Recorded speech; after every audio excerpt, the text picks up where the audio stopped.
It's boilerplate movie making, right? And so they shouldn't even be going against each other. Like the effort and energy it took Coogler to put together Black Panther is exponentially harder than Green Book. What is going on, everybody? Art Eddy here for another Life of Dad show, and with me is my co-host. We actually have hosts for this award show, special Life of Dad show. I see what you did. Jon Finkel is my co-host. What's up, John? I like what you did there. Nothing's up. We're speaking just after the Oscars on Monday morning, so people kind of have a frame of reference. I don't know. I didn't look. Did you look? Is it like the least watched Oscars of all time, or it's got to be up there, right? I don't know. From what I see, I mean, I actually watched it. I haven't really watched it in a long time, but I actually watched this one because Black Panther was on, possibly going to win Best Picture, was in the category, and then Into the Spider-Verse, a couple of movies that I really was into. I was like, all right, and this was the first time where we actually did this on a show on our lunch break on our Life of Dad Facebook page earlier this week on Monday. You can check it out Mondays and Wednesdays at 1 o'clock Eastern, 10 a.m. Pacific. We talk about all different topics, wide ranging from pop culture to serious dad stuff. So check it out. John and I love the interaction that we have with live, studio audience, if you want to say that. I love the people's retweets and everything going on with the during Oscar night. But I know you said you haven't seen a lot of these movies, but there was one category, I think maybe it was probably animated or something else, but there was something like, I looked at my wife, I'm like, I've seen all of these movies. I don't know if that's a great accomplishment or what. Yeah, I mean, I saw the Spider-Man and the Spider-Verse, which was one of my top probably 5 movies of the year. I saw Black Panther, Black Klansman, and there was 1 or 2 others, but my big problem with the Oscars is finally saw Bohemian Rhapsody, which I thought was garbage. My problem with it is that they're no longer into movies that they're so far askew from the movies people want to see, right? There's artistic, they should have an artistic Oscars for the hoity-toity Hollywood Foreign Press, and then they should have Oscars of movies that I see. What's incredible to me about it is if you lose me, you lose. I think you lose. I think I represent not individually, but the things I probably see 35 movies a year. I go to the movies almost every week, and I somehow they had nominated 9 movies that I never thought about or cared about. And the other side of it for me is where's I didn't watch it, but in terms of nominees and big things like Denzel and Tom Hanks, where are all the names? Where do all these big people go? Does anyone where are the movie stars? Where's last time Tom Cruise? Where are the A-list movie stars? Where are they going? Not winning an awards, I guess, this year. Yes, I mean, I just remember they used to be the Academy would come out and you're oh man, it's it's Jack Nicholson versus Denzel versus whoever, right? And now the guy from Bohemian Rhapsody against the guy from that Netflix movie against the other movie that 3 people saw. That's my take. That's my Oscar category. Love it. Well, you make a really solid point because you're all right, what's the name factor? And you and I are into sports, and we like when there's a game that sets a few records, or someone goes off and scores 80 points in a game, or whatever the case may be, or scores 5 touchdowns by themselves, if a quarterback does something. So we like these possible milestones, right? Yeah. And again, I wasn't too much into the hype of what's going on with the Oscars. Again, there was, I said, certain movies that I kind of want to see if they were going to win or not. But there was something I was kind of flipping through earlier that day on Sunday about Melissa McCarthy. She won a Razzie, and for those people who might not know, a Razzie is the worst award given to the worst movies, worst actor, worst actress in a show, or whatever the case may be. So she won a Razzie for Best Actress in that one movie that had Sesame Street, almost puppet looking characters. There was that weird comedy murder thing going on. So she won that, but she was also up for Best Actress. And was she really? I didn't even know that. Yeah, and and I saw something where someone tweeted she would be the first actress or actor in history to win a Razzie and an Oscar in the same year and same night and all this other stuff. I'm like, dude, I was telling my wife that, and she's like, you're getting really into that, huh? I'm like, well, that'd be awesome. I'm like, how awesome would you be for making the highest of highs, winning an Oscar, and then, I wouldn't say the lowest of lows, because you still get recognized for a Razzie, right? Yeah. It's almost like Clint Howard, where Clint Howard Howard used to win when MTV made that like Lifetime award. Achievement, yeah, and like he won, and he actually thought it was a legit like, and then people were like, okay, so they stopped doing that because they were just like, we like Ron Howard, we like Clint, so we're not going to like make this anymore. Yeah, but it was cool. He was like genuinely touched by that. Yeah, I liked it. I thought that was cool. I was like, all right, Melissa McCarthy, we've had her husband Ben Falcone on the Life of Dad show. Great guy, has a great book as well. And speaking of books, make sure you check out the Life of Dad book. John and I wrote it, pre-order. Comes out May 7th, the day after my birthday. So if you want to get me a present, pre-order it now. Barnes & Noble, Amazon, Books A Million. We just really appreciate your support on this. As John says, it's the year of the dad, and also we give you a ton of content for free. Really good fatherhood content, a great community. We'd love for you just to help us with this book. We want it to be a New York Times bestseller on fatherhood. How sweet would that be? All right, shameless plug gone, but going back to it, we're like, I think it would have been awesome. So, like, she didn't win. The woman for I didn't even know there was a movie called The Favorite. No. But so like, what is this movie? Yeah, and this is my this is the way that I have an issue with two things that bug me. I think this Oscar is typified more than any. Is like, if you're sitting down, I'm director A and you're director B, and I tell you like you're going to go direct Green Book, and you're like, oh, okay, so period piece, couple actors, some heavy scenes, like I got this. And actor B gets Black Panther. Like, you're not even in the same stratosphere of effort. So, like, one of them is you're visualizing and creating an entire world and life and universe and character in addition to the CGI and the actors. And, you have all this stuff to handle. The scope and the size are a 10 out of 10 on a difficulty scale.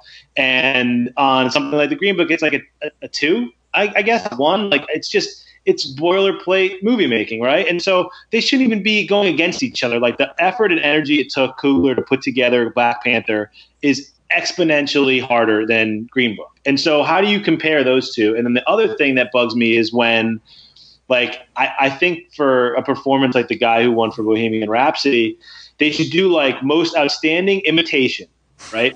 If you were able to basically mimic somebody whose entire career was on camera. Yeah.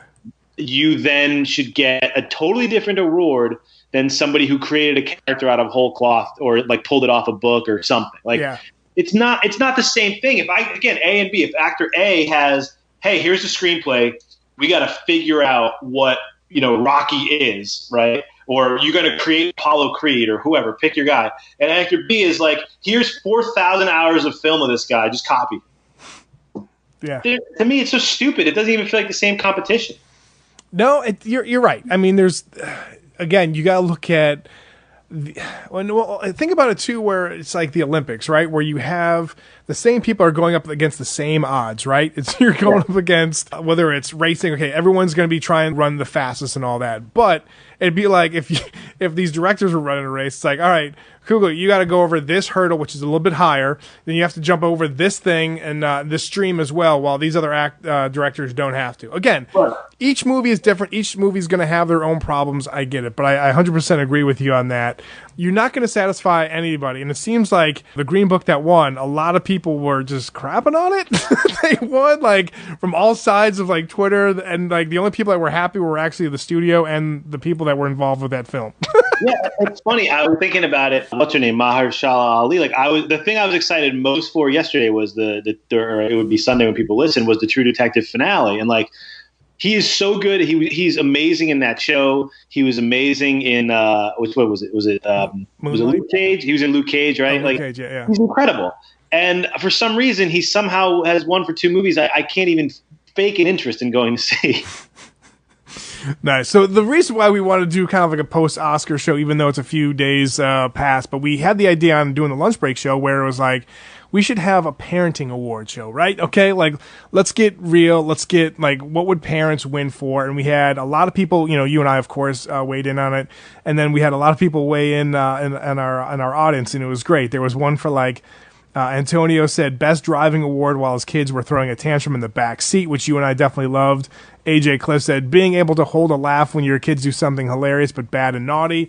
There was best like vomit, and I think you need to share because I didn't happen to me with best vomit story, but you had this vomit story where like not only it was like insult to injury. So talk a little about that story, man. Yeah, no, that was the award for most outstanding performance of maintaining your calm while your son throws up on a $50 steak goes to me. It was at my, I think it was one of my mother or father, one of the two of theirs like birthday. We usually get babysitters to go somewhere nice if they come into town or something, but for whatever reason we decided to take the kids. I think my daughter was like 6 and my son was 4, and they, we got them dressed up and it was nice, and we don't do that stuff very often, so it was something cool to do. Get a good picture with my son in like a button-up shirt. People do these things sometimes with kids. They try to venture out, and then my son ate too much bread, and who knows what happened. And then like within the second of like a good steakhouse where like the plate's hot and the butter's like melting on top, and it's like it's huge. The fillet is like a nice big 12-ounce fillet, and as it's being placed in front of me, my son like pulls on my shirt and he says, "Ice tummy hairs, can I sit on your lap or something?" And I was like, "Oh yeah, sure, buddy." And like as he crawls onto my lap, it's like on my shirt, on the plate, on my pants, on him, and so that was I had to pick him up. I carried him into the bathroom. He had no, we didn't have any extra clothes or anything. So like I like basically wrapped him in like, thankfully it was a nice steakhouse. So it wasn't like crappy napkins. They had like the ones where you have to wash them with a nice big cloth.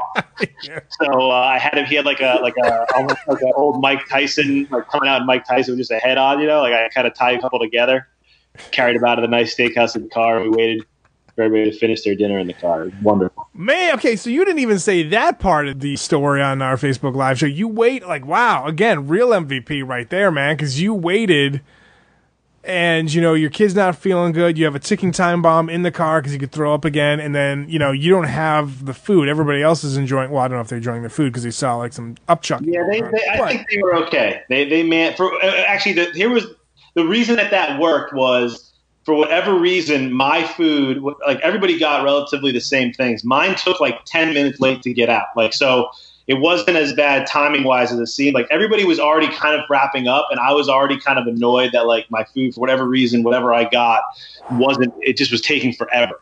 And so mine came almost where everybody else was wrapping it up. So by that point, they were like, "Do you want a new steak? What do you want to do?" And I was like, by the time this comes out, everybody's going to want to be leaving. So I just took them to the car. The good news was about an hour and a half later, when everybody was asleep, it did give me one to go, and I reheated it, had like a nice Guinness with my own little steak. So it ended up okay. But at the time, it was I maintained my composure. I kept my cool. Well done, man. Yeah, I'm glad. Again, more into the story. It's like an onion, man. You got to peel the different layers. It's good. I'm glad you actually had a steak to, eat and enjoy when you got back home, and after, got all cleaned off. No more, baby. Well, not baby, but kid puke on you. We're done. We're ready to rock and roll. So nice, man. We had some other ones talking about like. I mentioned this. Someone said best award, most turds scooped out of a bathtub. Oh man, like so for me. My kids were, I wouldn't say super young, but they were like, maybe like 3 and 5. And we went to Disney World. They're all excited. It was the last day that we were there. And my youngest, who was 3, we were giving her a bath. And we were in this, thankfully, we had 2 bathrooms that were going on. One had a bathtub, and then the other one just had like a shower. So my oldest is upset because we told her we're leaving. She goes, "I don't want to leave this." Like obviously, a kid that age like doesn't want to leave the happiest place on earth for her. And so I'm giving my youngest a bath, and my dad was with me was with us too. They're trying to console my oldest, and all of a sudden, as I get the younger one out of the bath, I notice that there's some poop in there. I was like, "Oh my god!" So I yelled at my wife. She takes care of the one, like she takes care of the one who just pooped in the toilet, in the bathtub. She takes her into the shower and like kind of like showers her off and cleans her that way. When you're at a hotel, you don't have any like Clorox, you don't have anything to clean, right? So you're just like, all right, no one's using this anymore. We're done. Because you're gonna really clean a bathtub that had poop in it with shampoo? No, like you're not doing that. So we cleaned that up, and we're just like, all right, we let the people know, like, and they say like, it can happen. Don't worry about it. We're like, okay. So everybody else used the other bathroom with the shower, so it was fine. But like that moment was just compounded with my daughter, my oldest, complaining that she didn't want to leave. I'm like, man, like what a way to end this trip. Yeah, that's a brutal one. I mean, especially because like the most outstanding award for making a good situation when you're not at home, like because everything's doable when you're home. Like, you can kind of figure it all out. But when you're in your car, or you're in a hotel, or you're at like a friend's house or a family member's house, and you're not on home field, anything like that becomes like a 10 times worse scenario for you. No doubt, for sure. Oh, man, I love these stories. And if you also want to like let us, weigh in on these stories, feel free to email me, art@lifeofdad.com. Weigh on, like, what do you want us to talk about on these podcasts or on the Facebook Live shows that we call the lunch break every Monday and Wednesday? Do you have anything you also, like, almost like a lightning round, you kind of want to finish off with what categories dad should win? No, the ones that I had were the most outstanding performance by a dad driving during a road trip while the kids are losing their mind behind you. Most outstanding performance, the most outstanding ability to maintain your calm while your kid is having a tantrum in public. Always a good one. This one, actually, we didn't get to in the show. This is a reverse. The best acting by your kid in front of a stranger when it's completely out of character for how they are. That's always a fun one. And then best keeping your cool. This is for dads who coach. The best keeping your cool when a parent freaks out on you for something about their kid. And then this is one of my favorites. Best performance by a kid trying to stay home from school. Oh, nice, man. Those are so freaking good, man. I love that. Kind of going with that too, with my quick thing is dad who can manage carrying everything, especially when you're traveling. Like when we were going said Disney trip, I remember we had some what do you call it? Like those car seats. I had some luggage, and my dad and my wife were making sure the kids were all right. But I was like that dad, the stereotypical dad that only wants to make one trip from the car to the house when with the groceries and all that. I was just carrying everything, and then of course everyone has to say, "Oh, got your hands full, huh?" Yeah. Well, actually, I'll add an addendum to that one. Is best dad carrying performance going to and coming from a beach is also the same. Oh, good call. Yes, because you're dealing with the sand as well, man. Dude, you have, and I do the same thing. Like, I've got a backpack on that's also a chair with an umbrella tucked under my arm and 11 towels under my right arm, and the cooler in my left with one of the kids on hanging on me on the right, and it just sucks. Like, when you really think about it, like, I've seen pictures of me, like when my wife will take a picture of me, like later on, I won't know she've taken it, and I'll look and be like, that's just a miserable person. Like, why would anybody do that? Like, look at that poor son of a guy. Like, I'm just stuck. Like, there's a guy out there, and it was you. It was a picture of me that I saw, and I was like, I could not have been happy for like an hour before this or after this. Who enjoyed this trip? Yeah, no doubt. Well said. Yeah. Oh man, me and the beach do not get along. So I totally agree with you on that, man. As always, feel free to leave a review on iTunes or wherever you listen, Google Play, Stitcher, iHeart, wherever. We appreciate it. Pick up the Life of Dad book. Like I said, Barnes & Noble, Books A Million, Barnes & Noble, Amazon, all that good stuff. And John, I appreciate it. And we'll see you all next week. But for John and myself, thanks for checking out the Life of Dad show. You guys have a great night and a better tomorrow. Thanks so much for listening to the Life of Dad show. You know where to find us, lifeofdad.com, and on Twitter and Facebook.